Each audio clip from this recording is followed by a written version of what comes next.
जय श्री कृष्ण, जय श्री राम। आज जो श्लोक वाल्मीकि के मुख से निकला वो श्लोक रामायण का आधार है।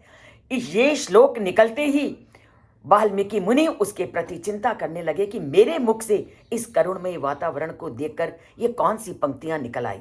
और ये वो श्लोक था जिसके आधार पर उन्होंने पूरी रामायण की रचना कर डाली कि जैसे ही क्रौंच पक्षी के इस करुण विलाप को, उस करुण ध्वनि का असर वाल्मीकि के मन में पड़ा तो वाल्मीकि के मन में दुख से परिपूर्ण ये जो ध्वनि है, ये जो शब्द है अपने आप निकल पड़े। और वो शब्द थे मां निषाद प्रतिष्ठाम त्वम गमा शाश्वती स्म यत क्रौंच मिथुनाद एकम अवधि काम मोहितम।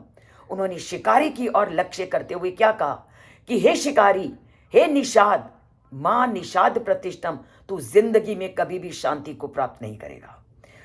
अचानक उस करुण दृश्य ने वाल्मीकि के मन को पूरी तरह से झकझोर दिया और उस पूरे दृश्य ने वाल्मीकि को ऐसा झकझोरा कि उनकी वाणी से ये शब्द निकल पड़े कि हे शिकारी, तू कभी भी शाश्वत शांति को प्राप्त नहीं करेगा, अर्थात जीवन में तुझे कभी सुख की प्राप्ति नहीं होगी। क्यों? तूने क्रौंच पक्षी के जोड़े में से जो कि अपने आनंद में मग्न थे, काम मोहितम, जो कि आनंद में मगन थे, जो अपने ही खेल में रमे हुए थे और जो अपने ही कार्य में संलग्न थे, ऐसे निरअपराधी, अपराध जिनसे कोसों दूर था, निरअपराधी पर हत्या करने का पाप से तू कभी मुक्त नहीं पाएगा। क्योंकि ऐसे जोड़े का तूने वध किया है जो केवल अपने ही काम में लगे हुए थे, अपने ही आनंद में मग्न थे। ऐसे जोड़े में से तूने एक का वध कर दिया है और जो पूरी तरह से निर्दोष थे।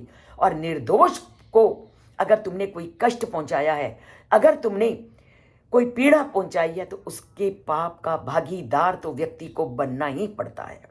इसलिए उस शिकारी को कहते हैं तू कभी जिंदगी में अब शांति को प्राप्त नहीं करेगा, क्योंकि तूने जो वध किया है निरअपराध पर किया है। क्योंकि हमारी संस्कृति कभी भी निरअपराधी पर अस्त्र शस्त्र उठाने के लिए कहीं भी वर्णन नहीं किया गया कि जिसने कोई अपराध नहीं किया उसको कभी दंड नहीं देना, और जो देगा वो पाप का भागी बनेगा। इसलिए वाल्मीकि ने व्याध को कहा कि तूने निर्दोषी लोगों की हत्या की है तो तू कभी भी शाश्वत शांति को प्राप्त नहीं करेगा। तो उन लोगों को वाल्मीकि सीख देते हैं, कभी भी निर्दोष पर अपने अस्त्र शस्त्र का प्रयोग मत करो, अपने अस्त्र शस्त्र को अपने तक ही सीमित रखो, निर्दोषों पर उसका प्रहार मत करो, जो आज हम संसार में देख रहे हैं। तो ये सब जानोगे, रामायण से जुड़ोगे, जन जन तक पहुंचाओगे। सब्सक्राइब नहीं किया, सब्सक्राइब कीजिए, लाइक का बटन